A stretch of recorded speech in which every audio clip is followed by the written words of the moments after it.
एक छोटे से गांव में राम और श्याम नाम के दो दोस्त रहते थे।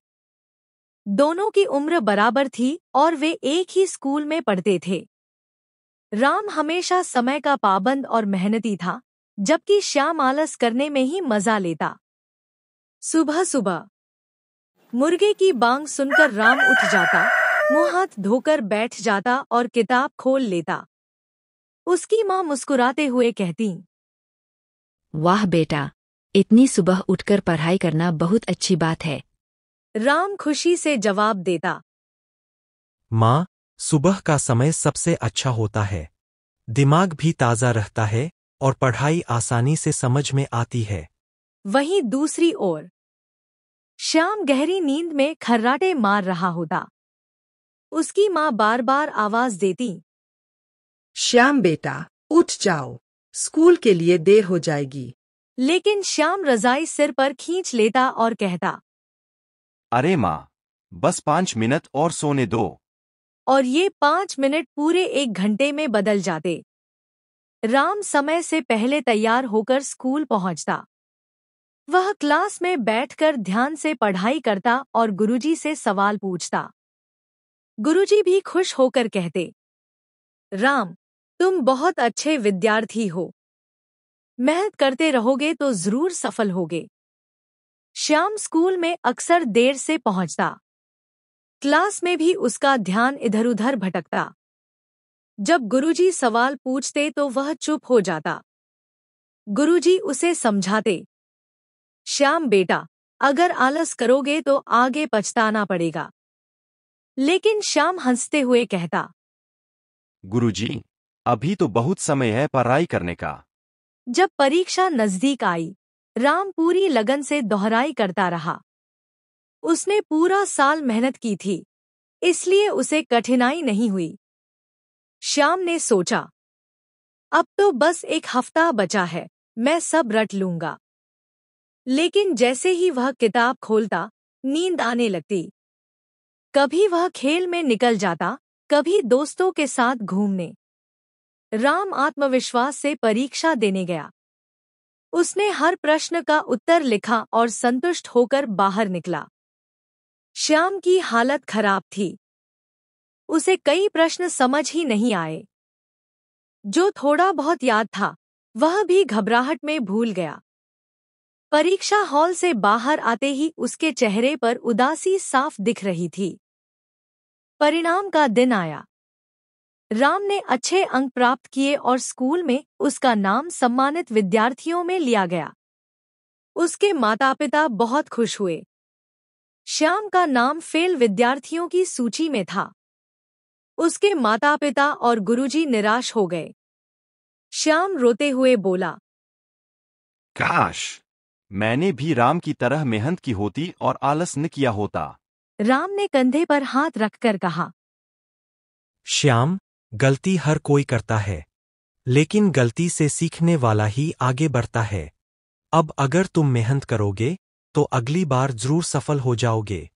श्याम ने आंखों में आंसू लिए सिर झुकाकर कहा, हाँ राम, अब मैं आलस छोड़कर मेहनत करूंगा। सीख।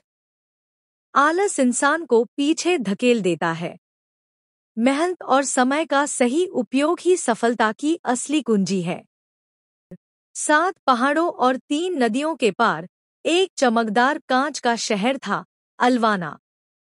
वहां सब कुछ कांच का बना था, महल, सड़कें, खंभे, यहाँ तक कि फूलों की पंखुड़ियां भी कांच की थी।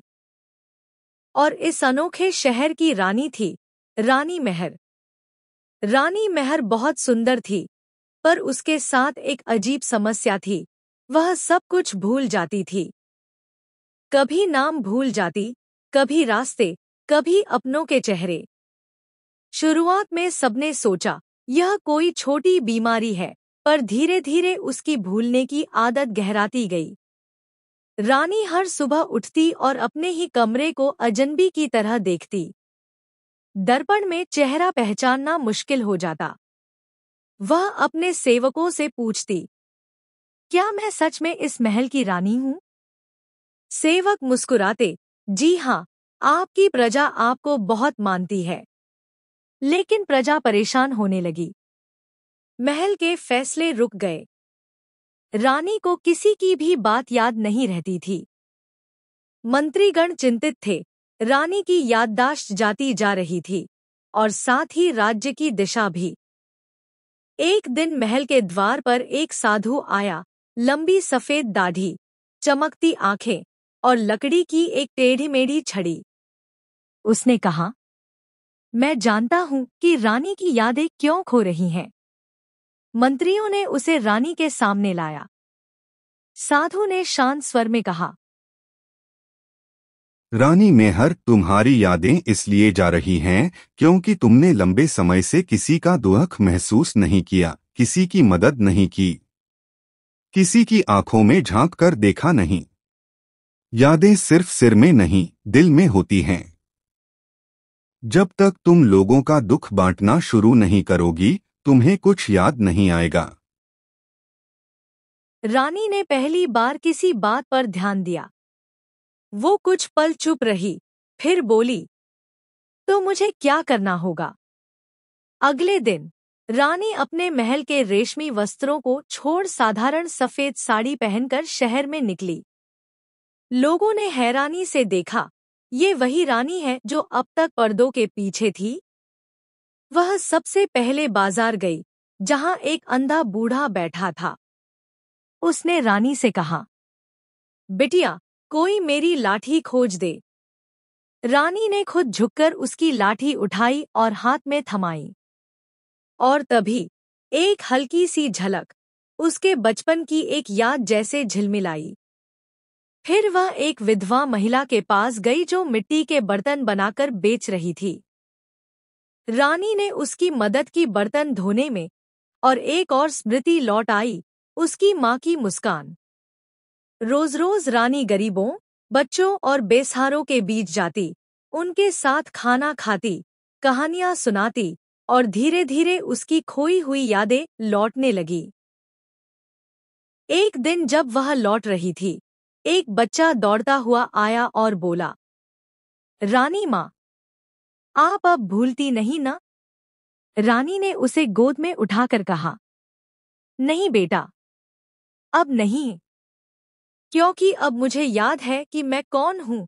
मैं हूँ तुम्हारी रानी, तुम्हारी माँ, तुम्हारी सेवा करने वाली।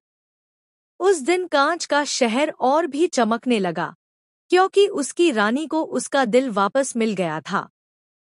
रानी मेहर ने फिर कभी कुछ नहीं भूला।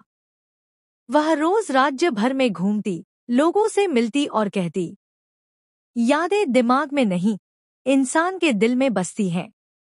जब तक दिल किसी का दुख नहीं समझेगा, दिमाग कुछ नहीं रख पाएगा। सीख: याद रखना सिर्फ बातें नहीं होती, भावनाएं, रिश्ते और सेवा भाव ही असली यादें बनते हैं। जब हम दूसरों की मदद करते हैं, तो खुद को भी पाते हैं।